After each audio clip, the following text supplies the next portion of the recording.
views and opinions expressed in this program are those of the participants and do not necessarily reflect the views of BronxNet or the program underwriters.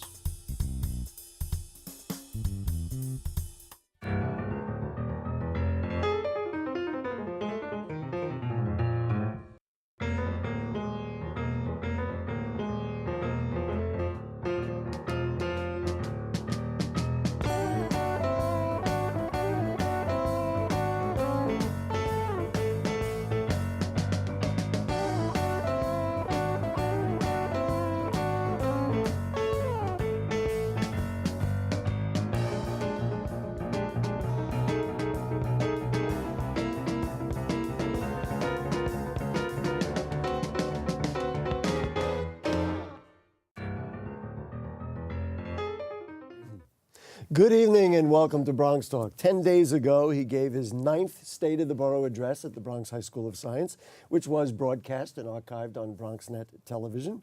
During the speech, he talked glowingly of the billions invested in Bronx development, and he also made some suggestions for improving educational opportunities in the Bronx. And he was critical of public housing and the mayor's plan and process in citing a jail in the South Bronx. Of course, we refer to the Bronx's #1 citizen, the Bronx Borough President Ruben Diaz Jr. We'll talk with him about those and other items tonight. Good evening. Nice to have you back on the show. It's good to be back, Gary. Thank you. And before we begin, let me just thank BronxNet, Max, Nabi. I want to give a special shout out to Helen and all the entire team at BronxNet for being there in the State of the Borough address and airing it and helping us with all of the technical assistance that we needed. Incredibly professional job, and that's, of course, what you get here at BronxNet, and we've all grown and developed. Job well done. They made me look good. Well, speaking of that, and I wanted to start the show with it, we've talked about it in the past. We went through the list of all the shows that all the times you have been on this program. You know what visit this is? This is your 30th time on BronxTalk. I was going to say here's about a list 20 of all the seconds. shows. Look at this. 30 times you and I have been together on this program. You see that? Just for the as numbers. As tough as you are an interviewer, I never avoid coming here. Unlike some of your colleagues in government. 16 as borough president, 12 as assemblyman, and twice before you were an elected Well, official. I think it's a great platform, the way you keep the Bronx residents informed. And as the borough president, it's always a pleasure to be here. So let's talk about that. I thought we'd start then talking about your career as a public official. You're no longer that green, impetuous assembly candidate, or I think it was even city council candidate. Way back when, in 1995, you were a seasoned representative with an increasing citywide profile. I thought it would be interesting to ask you about your own growth as an elected official. How have you changed? Has your vision of the borough changed? Are you better? I'm presumably better at doing your job as a representative. Just give us some perspective on how you see it. I would hope so. We all would like to see growth in our respective fields. I think I've become a better listener than I was 22 years ago, obviously. When you look at the diversity in our borough, when you look at the diversity in the city, and the complexities of different issues, it is important, I think, as an elected official, as a representative, to listen and digest the different points of views. And even though you may come into a situation already having a preconceived notion of where you want to go or how you want a project to look, I think over the years I've shown growth in that even though it may have gone against what I initially felt about a project or on an issue, after listening carefully, we've been able to compromise and negotiate. I think that's important. Is it what you expected? You went into public service. I recall you were very passionate certainly about your community, and now, of course, all the communities in the Bronx. Have there been surprises along the way, or if you look back and say, gee whiz, this is what I expected? I think it's more than I expected. It's been fulfilling. Look, I am the president of my hometown. I say this all the time, so whether it's at the State of the Borough address or in different speeches or going out into the community, and I speak of the growth of this borough, when we champion economic development, when we speak of job creation, it's because I remember, I lived through it when people ran away from us, when businesses didn't want to be here, when we go out and we fight in favor of the residents at NYCHA is because I was born in public housing. My family was able to get out of public housing. When we speak of education and different opportunities, I'm a product of the public education system. So as the borough president, when you're able to help out schools, when you're able to help out NYCHA developments, create new parks, do something like find $60 million for the restoration of Orchard Beach and the pavilion there. When you went to Orchard Beach as a kid, it's fulfilling, it's rewarding, and I think the biggest thing is something that folks really don't pay attention to is our constituent services on the second floor in the courthouse. We have a whole team there that they don't get enough praise, but when you have the thousands and thousands of people that throughout the years come through those offices and they're in total despair, they have all this anxiety, they don't know who to turn to next, and the team is there helping them out on myriad different issues. That's what it's all about. It's about public service, and for me, it's been quite fulfilling, and I wouldn't trade it for anything in the world. There you go. Okay, let's roll up our sleeves and talk about issues. This week, the City Council is prepared to take up the Jerome Avenue rezoning.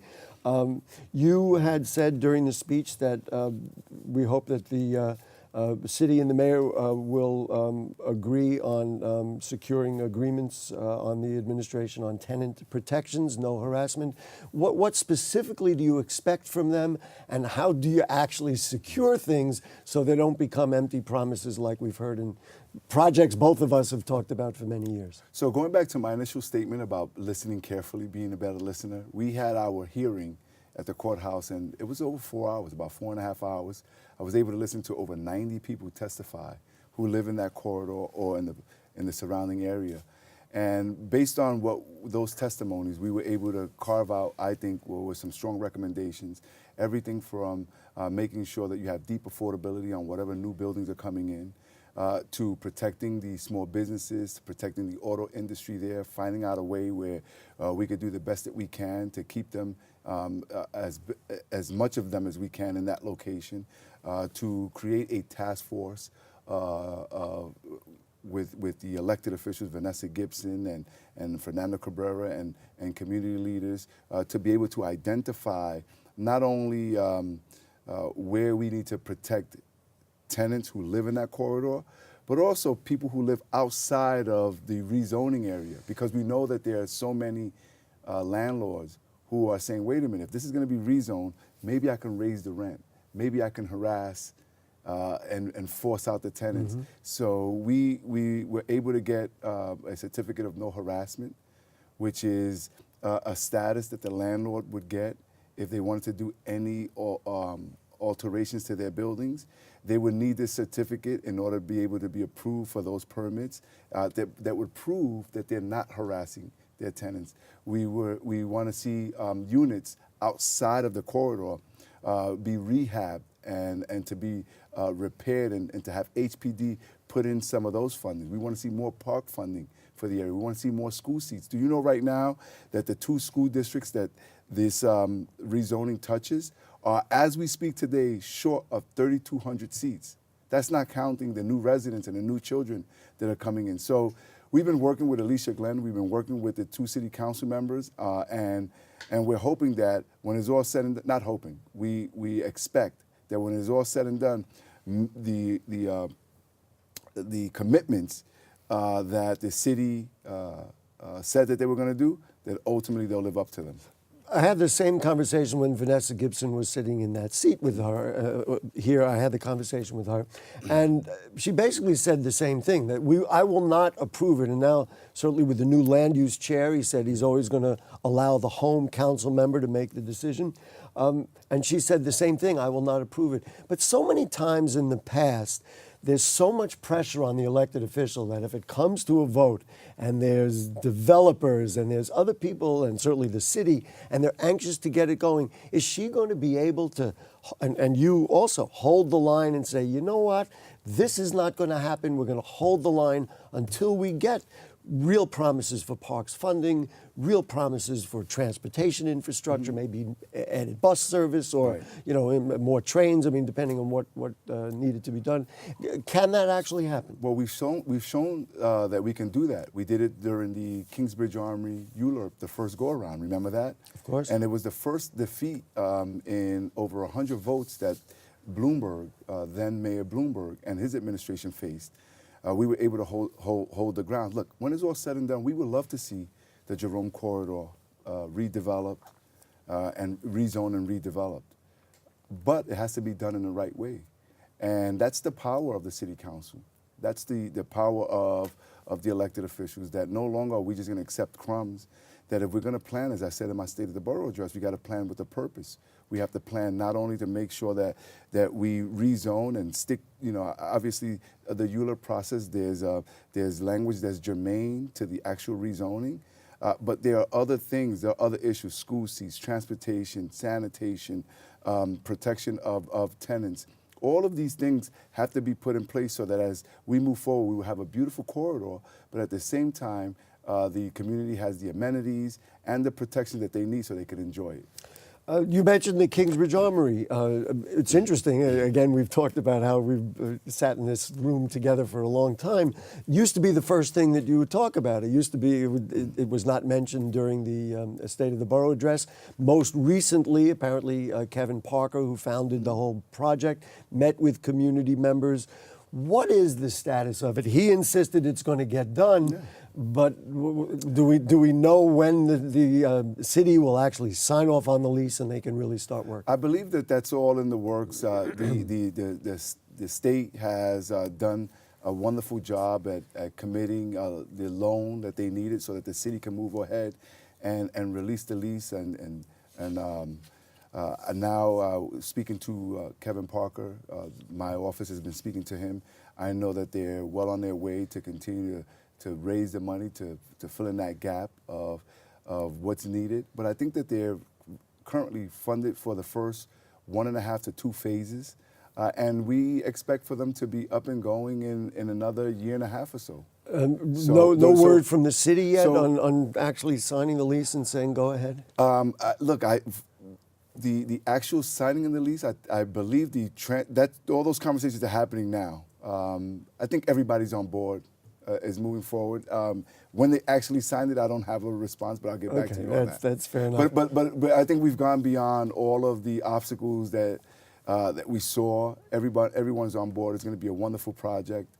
It's going to create jobs. It's going to not only have ice sports availability to the community and beyond. It's going to help with tourism, but we're also going to have an academic component, and we're going to have 50,000 square feet of additional space for the community to do anything outside of our ice sports. I believe toward the end of the State of the Borough address, you mentioned something which I think is quite accurate, that the living wage issue started really with that project and your advocacy on that project.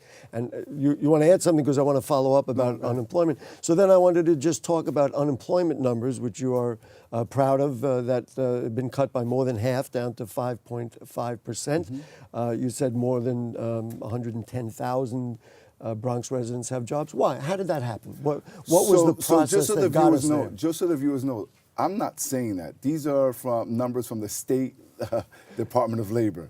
So these are real Fair numbers. enough. These are real numbers. And the reason why it's happening is because not only are we're seeing more and more interest in economic development. Look, since I've been the borough president, we've seen 68 million square feet of economic development. Everything from the expansion of health facilities to residential to office buildings coming in here. So all of this creates jobs. And then the way that we've been doing it is working with the Department of Labor, working with the Bronx Overall Economic Development Corporation. As developers come in, letting them understand that we want them to do business in the Bronx, but we also want them to do business with the Bronx. So we have been identifying people who are looking for work, and we tie them in and marry them to employers who need those individuals depending on their skill set. And so it's been working. And that conversation, and just to do a little inside baseball here, that conversation happens from the minute you start talking with somebody. If you're going to come here, we're going to insist that you hire Bronx If Heights. you're a developer, Gary, and you come to my office and you say, look, we want to be able to build this on this plot of land. I say, okay, then you come to the Borough President's office, whether you need a ULURP, whether you need an address, whether you're looking for capital funding, or just some level of support. We say, fine, who are you using for the cement? Who are you using as a subcontractor? Who's going to do the construction jobs here? And then we help with the BOEDC identify different vendors, different businesses that are either selling cabinets or cement or plaster or wood that are in the Bronx who, as they grow, they continue to employ more and more Bronxites. It's the way that we've been able to not only reduce the amount of unemployment in the Bronx, but it's also a way where I think the psychology and of Bronxites is changing, because not only do they see all of this development, but more and more, life isn't perfect, but more and more Bronxites are feeling like they're a part of that renaissance. A project that appears to be on the way that conflicts with what you just said is this idea that the mayor wanted to or wants to put a jail over there on Concord Avenue in the South Bronx. I think all over the media, not too happy about the fact that you weren't even contacted in the process you just talked about. You didn't even have a chance to enact it. How do you see this playing out? I mean, are they going to cite that jail there? Are there other issues that are going to come up that you'll be able to, or others in the Bronx can step in? So let's just start by saying that Rikers Island is inherently an evil place. And it needs to be, and it should be closed. The question becomes, how do we get there? How do we get to a point by reducing the population? So we have to do away with cash bail. I'm in favor of that. We have to have more mental health alternatives to incarceration. I'm in favor of that. I believe that we need to raise the age. We've done that already, and we're even welcoming a good deal of the population of 16 and 17-year-olds to Horizon over there at the hub.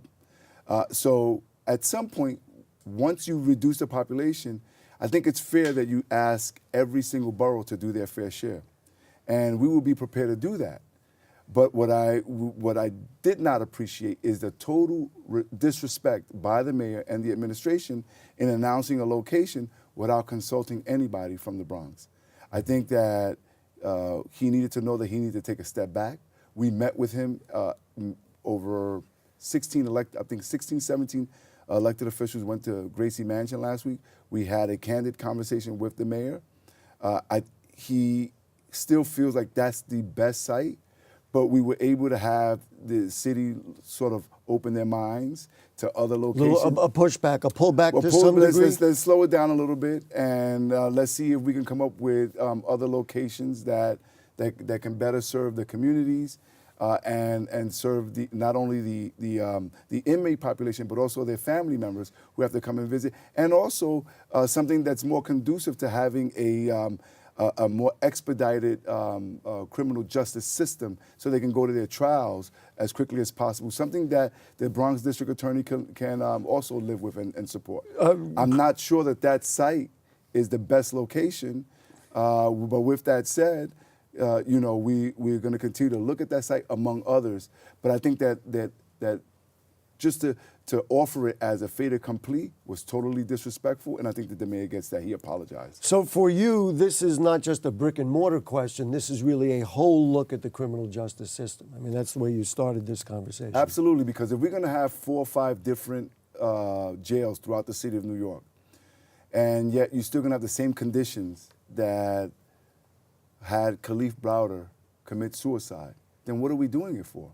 If we're still going to have cash bail where the lack of money becomes the ultimate determining factor as to whether or not you get real justice in an expeditious way, then why are we doing it?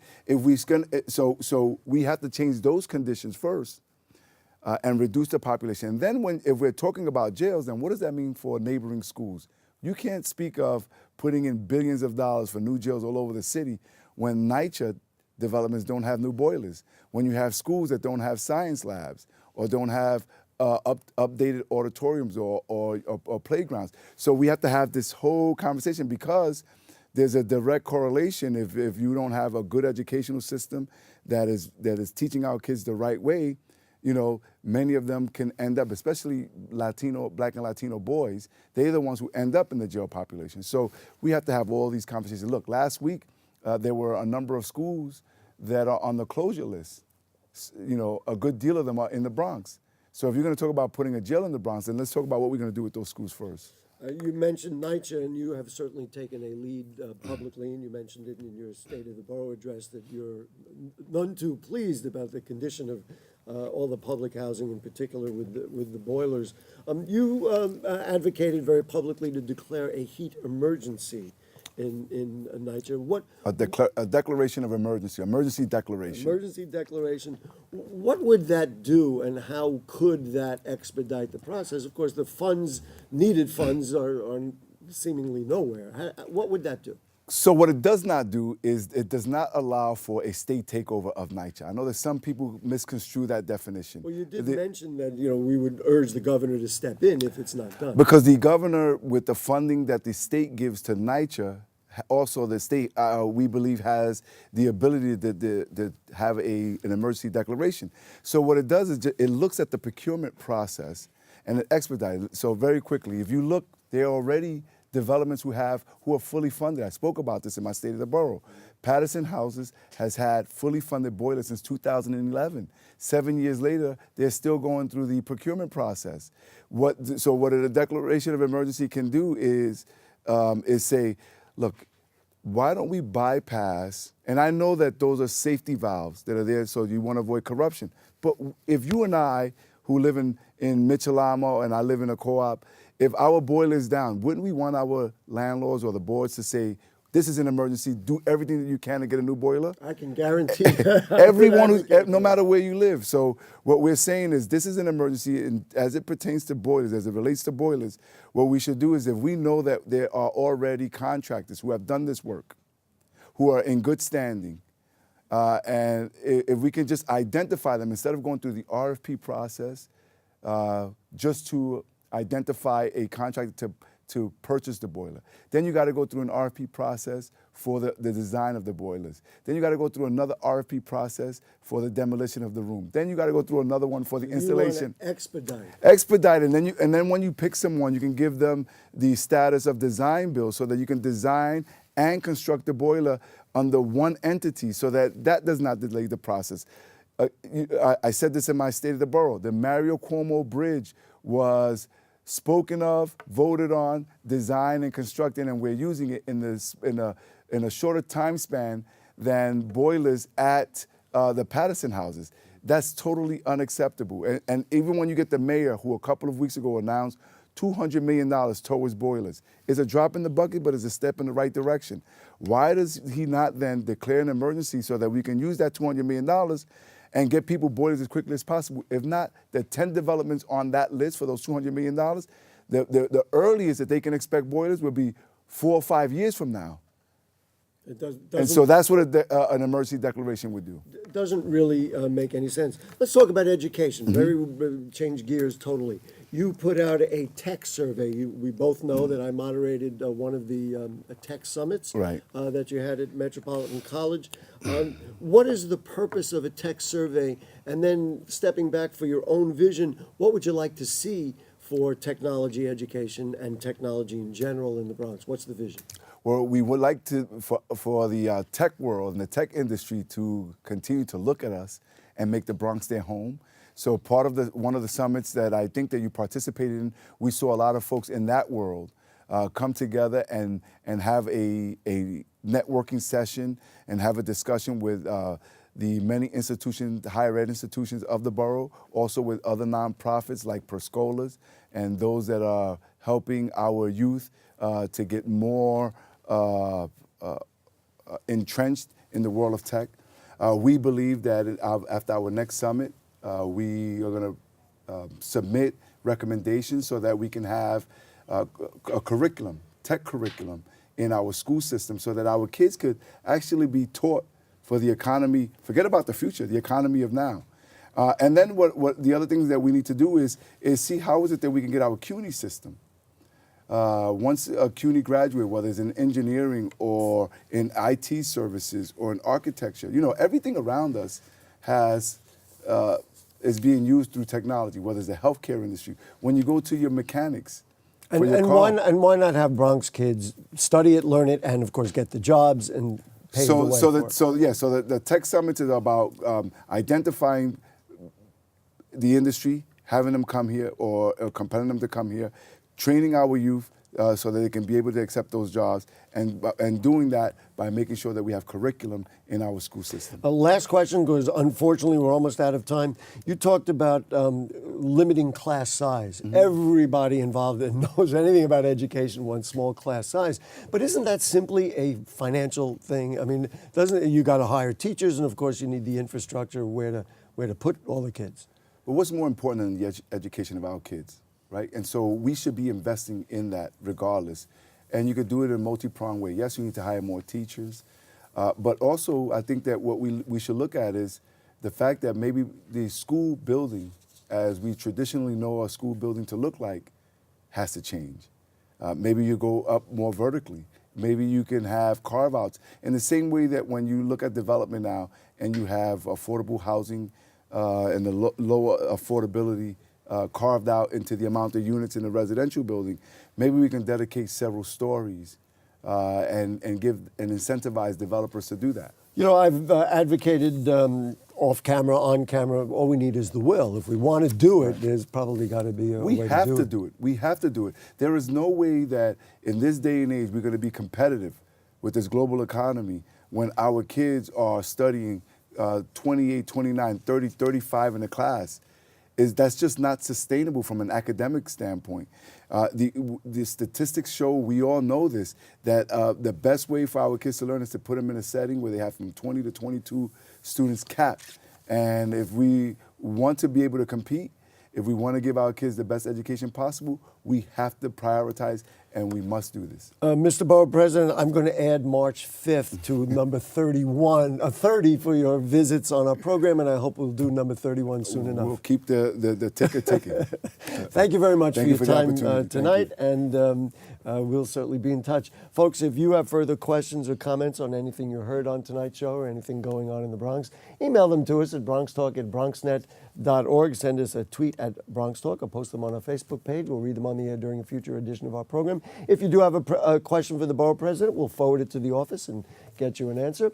And, of course, check out our archives at BronxNet.org. You'll find Bronx Talk by following the Watch menu on the new BronxNet website. Thank you to our producer is Helen, our director is William. Thanks to the Borough President for spending time with us. We will see you next week. Good night.